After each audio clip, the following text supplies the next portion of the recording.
Hello there, guys. Welcome to another uh, video. I didn't have anything cool. Today I am creating my own language. Sorry about the poor lighting, but uh, I hope you can see my alphabet here. 41 letters here.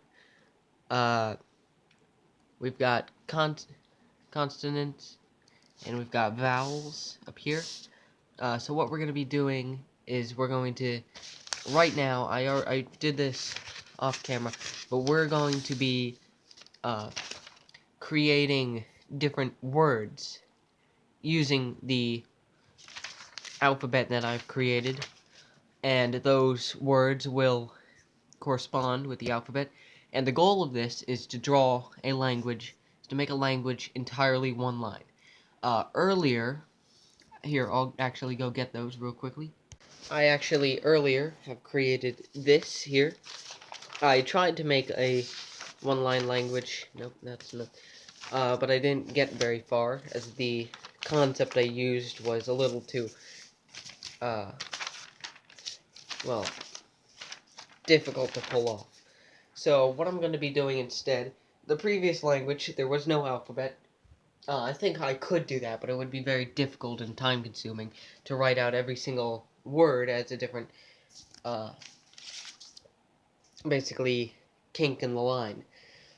So what I was doing was similar to the con language, Toki Pona. I don't know if you know what that is, but if you do, thank you. Basically, that language has, I believe, is the shortest. If you were to write it out in a dictionary, it'd be the shortest language of all time, pretty much. Very short. Where did the other paper go? Sorry guys, I lost one of the papers. Not that it matters to you, but basically, similar to Tokipona, I was gonna make every single word its individual, its own sort of symbol. Yeah, I thought, I'm not crazy yet, so I don't think I'll sink that much time into writing out every single word. But the problem now is that I have to make pretty much every word with an alphabet, and as you can see here, the alphabet is very complex. Now there is going to be, I didn't know what I was going to say there. Earlier though, with my other language, not quite as complex, well, the actually I think it was more complex. Here, let me show you a line written out in it, and this is pretty much as far as I got. This here is one line, very long, sort of. Each word, if I can find the word paper. Now, this stuff is all very sort of all over the place and doesn't have a very distinct way, but this doesn't really make a whole lot of sense. But basically what I was doing was, as you can see here, we've got this sort of shape similar to the Cyrillic alphabet shape for, I believe, L. And then what we would do is we'd add things to make something. So basically, add green, add living, and stuff like that, you get tree. I was also writing out different greetings and all that stuff, but,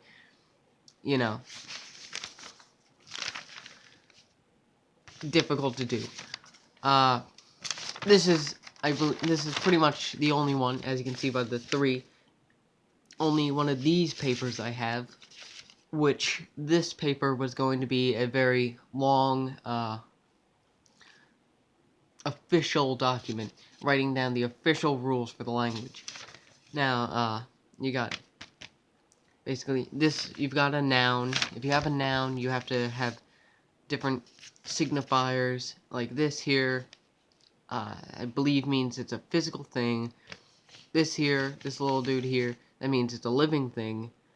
This, I don't know what that meant. This, I believe, is tall. And then here at the end you've got a period. Basically this meant tree, as you can see right here. This here was an adjective signifier, which you add to the beginning of the word to make the word an adjective.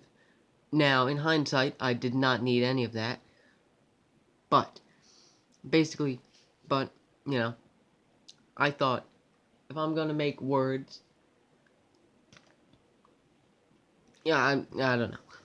I didn't need any of that. I could have just made a symbol for every single one, but I thought this would be easier to do.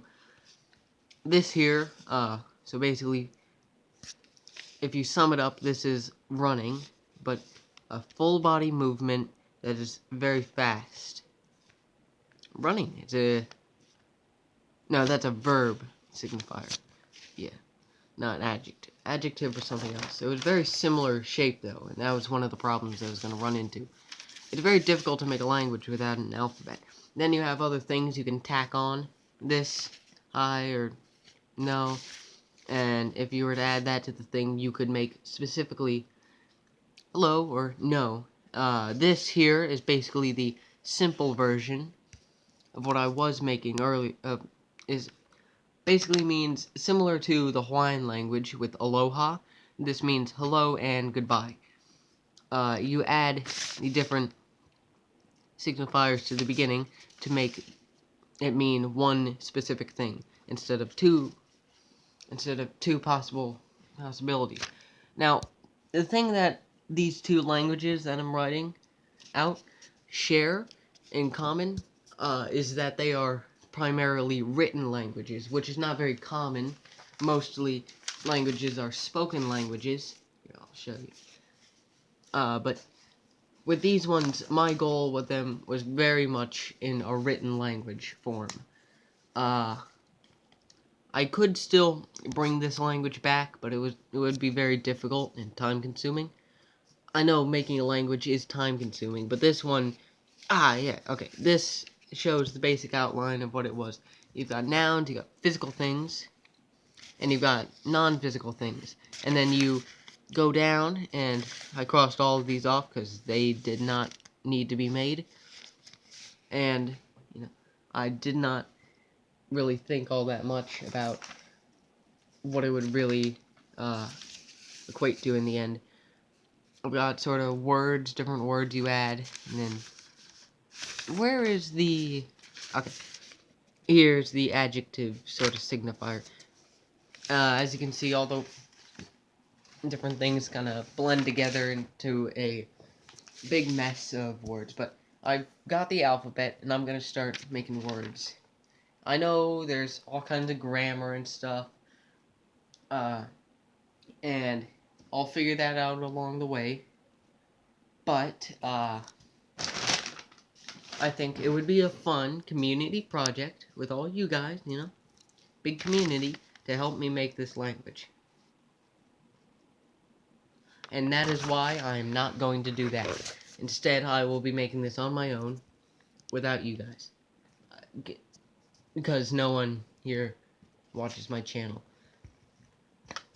But, anyway, this is going to be a one-line language, similar to what that was supposed to be. And it will be written downwards, similar to... Okay, I thought someone... It will be written downwards, similar to Chinese, and, when they were written on scrolls back in the day. Not how it is now, where it's right to left. Not Arabic either, where it's left to right. It could be up, but I think I'm more used as an English speaker when we do have words that are going down to go up from top to bottom. It just doesn't really, in my mind, it doesn't make sense to go from bottom to top. But in other languages, that could make sense. And this is, of course, my own language, so I can make it however I want. And over time, as I actually create the language, I will be able to be more familiar with the language, and I will be able to write the language just as I would if I was writing with English. Now I'm gonna hear you say, why don't you just learn a different language like Spanish? And I am. I am learning Spanish. Duolingo. But I thought, I like language. Why don't I make my own? Anyway, thanks for stopping by, taking a look-see at this, and bye.